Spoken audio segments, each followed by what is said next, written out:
Iritsi da atzeko aulkien txanda. Ilaran zain egon eta sartu naiz hegazkinera. Abioiko zerbitzariek agurra egin didate. Guten Abend. Hegazkina berri zibotekoa da, berria. Airbus 340-6 bat. 300 eserlekutik gora izango ditu, eta ezagundu espazio gehiago dagoela ilaren artean. Ohiko tokietan komunik ez dagoela konturatu naiz.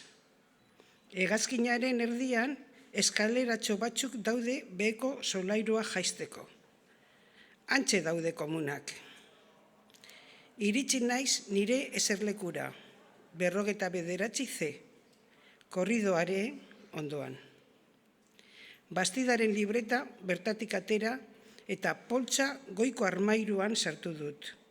Irakurtzera jesarri naiz.